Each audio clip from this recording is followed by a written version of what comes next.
Olá a todos, bem-vindos de volta. Estou de novo aqui falando de novo sobre um tema que é um pouco filosófico, um pouco existencial e que tenta responder à questão do sofrimento que vivemos nos tempos de hoje, né? Mais graves ainda com a crise em que estamos passando, né? E a ideia é comentar um pouco a respeito de Nietzsche, né, e o seu clamor. Essa apresentação foi principalmente baseada no livro Pode o Homem Viver Sem Deus, que é um livro do escritor Ravi Zacarias, um livro que eu não sei se conseguimos encontrar ele hoje em dia em livrarias, mas ele deve ter algumas unidades disponíveis em sebos. É um livro que não é tão recente, é um livro da década de 90, mas que é bastante marcante, bastante atual com relação ao que nós estamos passando nos dias de hoje, né? E a apresentação passada aqui no canal, ela falou justamente sobre essa contextualização do contemporâneo, da vida sem sentido humana que nós temos nos dias de hoje, né? Baseada no livro também, então eu recomendo que quem tiver interesse assista primeiro aquela aula, porque essa aula de certo modo vai dar uma continuidade, muito embora as duas aulas podem ser assistidas de modo independente. E a ideia é trazer um pouco alguns dos pensadores, assim, Nietzsche foi um pensador de destaque aqui no livro e que influenciou bastante o que nós vivemos durante o século XX e também continuamos vivendo agora no século XXI. Sendo que, me baseando aí num versículo da Bíblia de Mateus 7,20, que nós conhecemos as árvores pelos frutos, né? E esse capítulo em particular, ele vai dizer respeito a alguns falsos profetas que Cristo alerta que viriam nos dias futuros, em que seriam pessoas que fariam profecia sobre qual seria o futuro e que não iam se realizar, né? Que seriam ruins os seus resultados, né? E se nós olharmos a sociedade contemporânea, existe um clamor contemporâneo por um sentido existencial. Existem índices de suicídio altíssimos, uso de drogas, depressão, enfim, desespero, intolerância entre seres humanos de todas as naturezas, uma facilidade que as pessoas têm de desenvolver um ódio contra o outro e não enxergar o coração humano que tem dentro de cada ser humano, até mesmo em qualquer tipo de postura, de tentar entender por que aquela pessoa fala daquele jeito, se coloca daquele jeito. Então, nós não temos mais essa atitude, essa predisposição para isso, nós perdemos. E esses são os frutos das ideias modernas e contemporâneas que infectaram, para dizer um próprio termo de Nietzsche, né? Porque Nietzsche vai falar da infecção cristã, e eu estou aproveitando, pedindo licença para aproveitar o termo dele, no contrário. Então, essas ideias como as de Nietzsche, que infectaram a nossa sociedade como um câncer, uma doença que não tem antibiótico para ela e que parece que nunca se cura, que só piora, né? Então, esse é o tempo que nós estamos vivendo. Nós podemos florear e dizer o quanto a humanidade pretende se salvar a si mesma e se ajudar, e uma construção toda em cima de um certo pseudo-altruísmo, mas o que nós vemos na prática, se nós olharmos as famílias humanas, os grupos humanos, é uma degradação cada vez maior da nossa existência, cada vez mais transformada em uma existência pautada em bases simplesmente instintivas, né?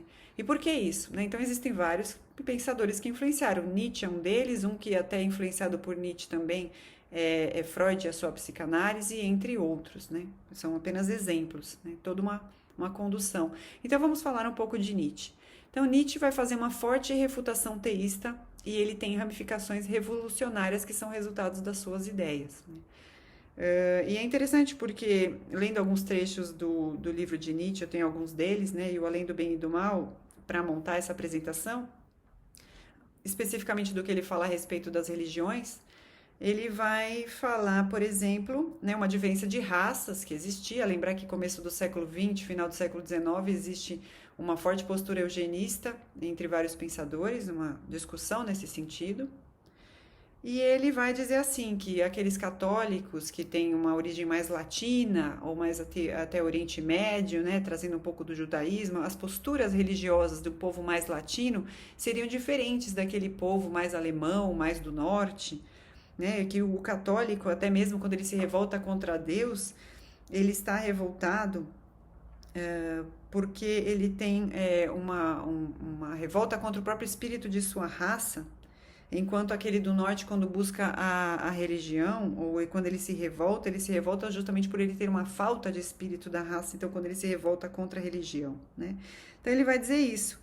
e vai dizer que essas pessoas de determinadas raças têm uma certa predisposição à infecção cristã, né? Que é atual esse termo para um tempo de Hitler, né? Então é fácil de se compreender a colocação do próprio Ravi no seu livro que Nietzsche foi o pai intelectual de Hitler. Isso não são ideias dele, ele vai citar vários autores que chegam a essa conclusão, e a gente lê isso no livro de do próprio Nietzsche, né? Então, que existe uma diferença de raças, aí uma predisposição a essa infecção cristã, essa infecção religiosa, né? E um dos textos que chama bastante atenção de Nietzsche é aquele que ele fala do louco, e esse louco vai declarar a morte de Deus, né? Então existe um ódio profundo. Então a postura de Nietzsche não é só ateísta, ela é antiteísta. Você percebe que ele é movido por um ódio com relação à religião, como se fosse realmente uma infecção, um mal, uma coisa ruim, uma coisa que bloqueia o ser humano dele ser o que ele pode ser, que é esse grande super-homem livre, né? Que é uma coisa muito maior e que a religião impede, né? Os princípios morais impedem esse homem de ser o que ele poderia ser, né? E esse louco ele vai declarar a morte de Deus, né? Reconhecendo um caráter repressivo aí do ensino cristão, né? E até para trazer um pouco desse próprio texto de Nietzsche, né? Nós vemos que o louco, quando declara a morte de Deus, ele vai dizer, não, que nós podemos então ser dignos de ser os próprios deuses no lugar desse Deus, né? Ele mostra então a idolatria do próprio ser humano, então talvez seria como se fosse o ápice do coroamento do antropocentrismo que eliminou completamente qualquer mito que contaminasse aquele ser humano, né? Então ele vai dizer isso em seu próprio texto, né? Que era um efeito grandioso aquele que o homem estava fazendo com a morte de Deus, e que todo aquele, em palavras de Nietzsche, hein, todo aquele que nascesse depois de nós, por causa desse acontecimento da morte de Deus, fará parte da história mais elevada que toda a história até aqui. Aí vem, né, a nossa análise desse profeta, né, o profeta que disse que teríamos um tempo maravilhoso, que seria o maior dos tempos da história humana, né? Que interessante, porque logo depois nós temos a enorme mortandade que aconteceu no século XX, um tempo tão sangrento, de tantas dificuldades, a ascensão de Hitler e depois os seus frutos também, né, os seus resultados, né? E aí nós podemos fazer uma análise sem eu dizer nenhuma palavra, vocês façam a análise da profecia de Nietzsche, dessa remoção de Deus, desse, entre aspas, mito, como ele diz, dessa infecção, o resultado que ela causou na nossa sociedade, né? Então, assim, Nietzsche dizia que existiria uma substituição pela era do homem, que passaria por uma fase difícil, ele até previu isso, existirá uma fase difícil, nihilista, de negação, de sofrimento, que vai ser curta, vai ser superada, virá o super-homem, esse homem que ultrapassou todos esses limites. E aí que tá, né? Nós já temos mais de 100 anos aí e não chegou esse super-homem, nós estamos cada vez no pior do fundo dos poços. Ou seja, Nietzsche cometeu aí, na análise de Ravi e nossa também, um profundo engano, porque o niilismo ele só piora a selvageria na sociedade. Então, quanto mais niilismo na sociedade, maior aquela violência, maior aquela depressão, os níveis de suicídio, o desespero, a desestruturação familiar em toda essa sociedade. Então, quanto mais se libertou o homem dessa moral ruim, nas palavras de Nietzsche, pior o homem ficou, e ele nunca mais saiu disso, né? E nós já temos tempo suficiente para observar esses efeitos, né? Então, cada um faça a sua própria análise, e eu estou falando aqui um pouco a respeito do que Ravi fala e coloca, e é bastante pertinente, né? Seria a perspectiva de Nietzsche, né, complementando, seria uma perspectiva de que o cristianismo, né, essa moralidade, o arrependimento e a humildade seriam ideias aviltantes nas palavras de Nietzsche. Então, isso era um absurdo, né? Porque aquilo paralisava o potencial humano de quem o homem poderia ser, né? E aí cabe um comentário que Ravi faz a título de alguns outros autores, em que havia uma influência provável de seu amigo Wagner, né, nessas suas ideias, que era um declarado antissemita e que considerava também o cristianismo como um maldito legado dos judeus, né? Então, a gente pode até enxergar isso depois nas posturas de Hitler, né? E nas suas ações políticas e genocidas durante o seu período de governo. E tudo o que desencadeou isso depois, né? Enfim, O niilismo não teve só como resultado pessoas como Hitler, mas também o próprio comunismo e o genocídio comunista, por exemplo, de pessoas como Stalin, que eu comentei sobre ele um pouquinho na apresentação anterior, né? Então nós podemos ver que os vários legados, e a questão não é discutir corrente política nem posição, não. A questão é entender a nossa situação enquanto humanos que somos e todos similares nesse sentido, né? E aí Nietzsche vai colocar uma crença na reconstrução social através de novos fundamentos sem Deus. Então ele fala de fundamentos da sociedade sem Deus. E agora eu pergunto: existe fundamento na sociedade sem Deus? Pois bem, Ravi vai falar um exemplo de um edifício, que é esse edifício aqui, que é o Exner Center for the Arts, que fica em Ohio, e ele foi construído, né, em sua inauguração foi destacado que ele era um edifício tão moderno e tão contemporâneo, tão pós-moderno, que ele era desconstruído. Então ele não tem uma estrutura de edifício, ele foi totalmente desconstruído para dizer, nós vivemos o tempo da desconstrução. Nós quebramos todos aqueles mitos, todas aquelas coisas ruins que havia nas sociedades anteriores. Nós temos esse novo homem que transforma, que cria, que tem o seu potencial ilimitado, que é totalmente o responsável pelo seu destino, né? Esse novo homem. E na inauguração desse edifício, Ravi vai comentar sobre a sua pergunta, né? A pergunta que Ravi faz, né? Afinal de contas, então, me conta um pouquinho se o fundamento desse edifício também está desconstruído, né? O que vai gerar um grande silêncio. Não tem resposta para essa pergunta. É óbvio que o fundamento deste edifício tem uma lógica, uma organização, ele segue princípios, ele não foi feito da mesma forma que a parte exterior, porque senão esse edifício, o que acontece com ele? Ele cai. Então, o que nós vivemos no tempo contemporâneo é uma falsa desconstrução, mas que ainda apresenta lá no fundo seus fundamentos judaico-cristãos, que é o que Viktor Frankl vai dizer. Mesmo quando ele tratava ateístas sem sentido, ele acabava percebendo o fundamento judaico-cristão dessa sociedade ocidental que esse indivíduo, perdão, vive hoje em dia. Ele tem ainda esses fundamentos morais. E Ravi vai defender, então, que qualquer pessoa antiteísta ou ateísta que se diga que a moralidade vem no homem sem a existência de Deus, ela vai estar enganada, porque ela tem, sem ela perceber, naquela estrutura que é subconsciente, em palavras aí freudianas, ela vai ter esses fundamentos cristãos de valores lá dentro dela. Ela não está percebendo, mas ela está agindo conforme os seus fundamentos judaico-cristãos. E isso é bastante interessante. Então não tem edifício que fique em pé sem fundamentos cristãos. E se a nossa sociedade está perdendo esses fundamentos, e daí seriam esses antiteístas, sem fundamentos, sem moral, sem valores, é por isso que nós estamos nessa decadência que nós estamos vendo a cada dia mais e cada dia pior. Enfim, o ateísmo pode então superar a lei moral a partir de tudo que nós vimos, isso é o que Ravi coloca no seu livro, né? Então a vida sem Deus, ela não consegue escapar ao alcance infinito da lei moral. A lei moral é necessária, né? E até mesmo o antiteísta que vive uma vida filantrópica correta, ele está pautado em alguma lei moral. Porque a lei moral é o fundamento da sociedade como nós vimos, especialmente essa sociedade ocidental que é onde nós estamos, né? E aí, uma das discussões que sempre aparece, né, e os antirreligiosos vão dizer, mas a religião matou milhares de pessoas e ela então é má também, né?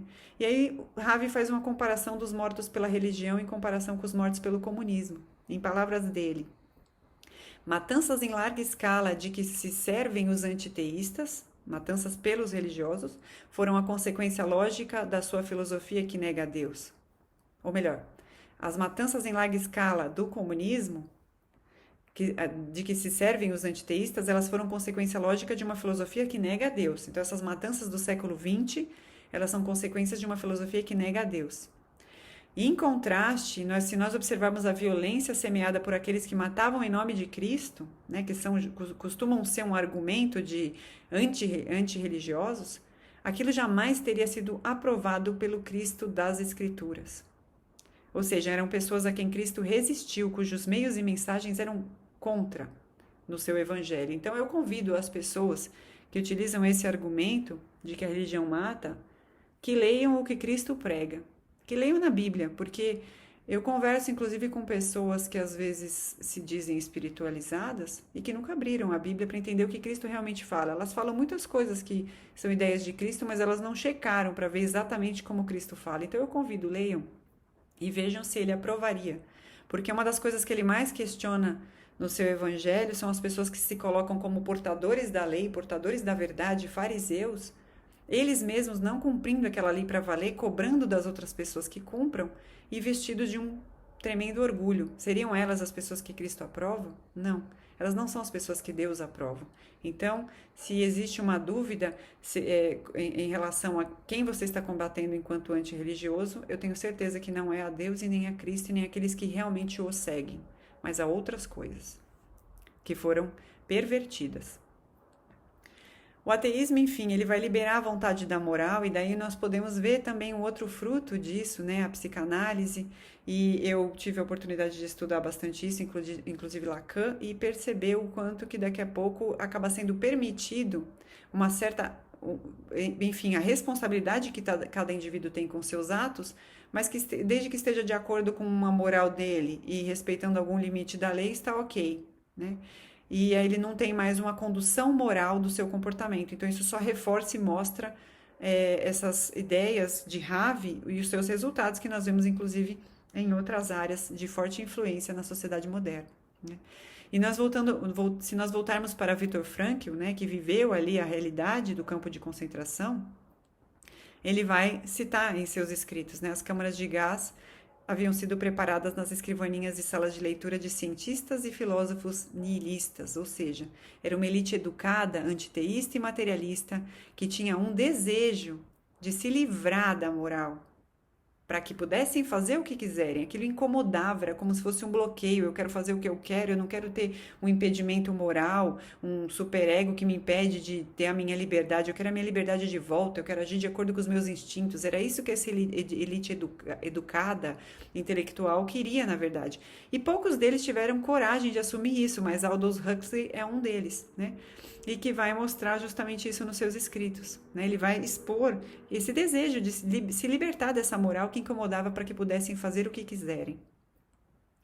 E aí, né, cabe até comentar a lei satanista, né, de Crowley, que vai dizer: faça o que tu queres, pois é tudo da lei. Enfim, quantas pessoas não repetem isso em músicas e não percebem que a origem dessa ideia é bastante maléfica e tem toda uma relação com tudo isso que nós estamos vivendo de ruim hoje em dia, né? Então, afinal de contas, vale a pena cada um de nós despertarmos para a origem do que nós falamos e pregamos e cantamos hoje em dia. E por fim, eu vou fechando essa apresentação com o que eu chamei de Clamor de Nietzsche, que foi o título dessa apresentação, né? O livro de Ravi vai contar um pouquinho da história de Nietzsche, né, e do que se acredita ser a causa desse ódio que ele apresentava. Porque quando ele era muito jovem e ele foi estudar em Colônia, um mau indivíduo que prometeu para ele que ia levá-lo até o hotel, o levou para um bordel e ele teve uma experiência muito negativa lá. Tão negativa que ele chegou a dizer que a única coisa que tinha alma ali era aquele piano. O resto eram todas pessoas sem almas. Ele conheceu uma degradação humana enorme ali da experiência que ele viveu, que nós não sabemos os detalhes, né? E, enfim, mas é curioso que 3 anos depois ele vai aparentemente voltar para essa vida, é onde ele vai contrair a sífilis, e aquilo que ele desprezava tanto acabou abraçando e o levou à morte, né? Uma vida de Nietzsche que era deteriorada a cada dia, vivia num quarto frio, mal cuidado, 3 ou 4 peças de roupas, doente, enxaquecas, dores de estômago, mal enxergava, com o seu rosto com os óculos colado no papel para conseguir ler. Vivia sob efeito de sedativos, remédios para dor, um grande sofrimento. Então, uma pessoa que todo esse ódio só se voltou contra ele, né? E, em palavras do livro, a insanidade que prenunciou para o mundo o apanhou pessoalmente e antes de todo o mal que veio advir no mundo depois disso, né? Essa escalada em progressão geométrica desse mal, né? E aí, curioso, no final da vida e essa loucura toda que o relacionava, né? A sua autobiografia, ela vai ter capítulos que se chamam Por que sou tão inteligente ou Por que escrevo livros tão bons, e ele se colocando como o próprio sucessor desse Deus morto, né? Um sucessor do Deus morto, né? E nós pensarmos que Crowley se achava o próprio filho de Satanás, o próprio Satanás. Então, enfim, quem são essas pessoas que influenciaram de fato as ideias de libertação e que nós pregamos às vezes com termos um pouco mais polidos, um eufemismo dessa verdade que está por trás desses pensadores, um ódio horroroso com relação a tudo que pudesse ser de guia moral, de bem supremo, para que a humanidade pudesse, como Cristo nos diz, para que cada um de nós olhemos para o coração do outro, do pecador, porque Cristo andava entre pessoas que faziam coisas erradas, até como no bordel que Nietzsche entrou, mas ele via alguns daqueles ali que tinham de algum modo a palavra de Deus dentro delas e que precisavam ser resgatadas. Então, qual que é o nosso olhar? É o olhar de ódio e de libertação desses instintos que não nos fazem humanos, pelo contrário, nos aproximam de animais? Ou seria o olhar verdadeiro espiritual de resgatar pessoas, que é o que Cristo nos convida a fazer? Bom, Gaia Ciência, isso é um trecho de um dos posts que eu coloquei no Facebook há algum tempo atrás, né? Vale a pena também comentar, e para complementar aqui, já que estamos falando de Nietzsche, Gaia Ciência vai ser o primeiro livro onde aparece pela primeira vez a expressão Deus está morto, de Nietzsche, que ele repete em vários dos seus escritos. E esse texto foi escrito em 1882, enquanto que os riscos desta determinação já apareciam em 1879 nas falas de Ivan Karamazov, um personagem de Dostoiévski, do seu livro dos Irmãos Karamazov, que eu recomendo muito, porque Dostoiévski também foi um escritor que conseguiu muito predizer o que iria acontecer no futuro. Os homens colocariam ídolos no lugar de Deus, né? Os bezerros de ouro de hoje em dia, as Madonas, os outros ídolos do rock, os personagens e os youtubers famosos de hoje em dia, então são ídolos que são colocados no lugar de Deus como conduta, como exemplos, e jamais aceitariam essa mesma liberdade que reivindicavam. A fraqueza humana, repetindo o pecado original, perpetua-se ignorância e iniquidade. Quer dizer, viramos as costas para uma existência que é a verdade e que não tem como negar, porque ela está presente, né? Ela é uma moral que nos conduz e que é a única coisa que pode fazer bem de um para o outro, e aceitamos um estímulo, um instintivo totalmente desenfreado e um clamor desesperado que nós precisamos colocar alguma coisa no lugar de Deus. Então esse é o clamor de Nietzsche, colocar um ídolo, algum ídolo. É preciso ter um ídolo, porque Deus está morto. O que nós vamos fazer? Vamos colocar o homem, esse super-homem que vai ser esse ídolo, e que para vários exemplos humanos, inclusive da própria vida dele, só leva à autodestruição completa. E aí um outro post que eu coloquei no Facebook que eu quis trazer para fechar aqui, e aí são palavras minhas, a mim, a declaração de Nietzsche, Deus está morto, sempre pareceu um clamor desesperado ao sofrimento pela perda de sentido que isso causou. Veja a vida dele. Nietzsche tentou inventar um super-homem que não deu certo. Esse homem, crente de superpoderes, ele ficou desgovernado. Que superpoderes eram esses? Se ele perdeu o seu rumo, ele perdeu o seu sentido, ele não sabe para que direção ele vai. E afinal de contas, eu pergunto, e quem é mais louco, afinal de contas? Quem acredita no super-homem ou quem tem uma fé genuína em Deus? Essa fica a pergunta para a reflexão de cada um de vocês. Eu agradeço a atenção de quem chegou até aqui, convido novamente a se inscrever, a participar e aproveito para pedir que Deus o abençoe nesse dia. Amém.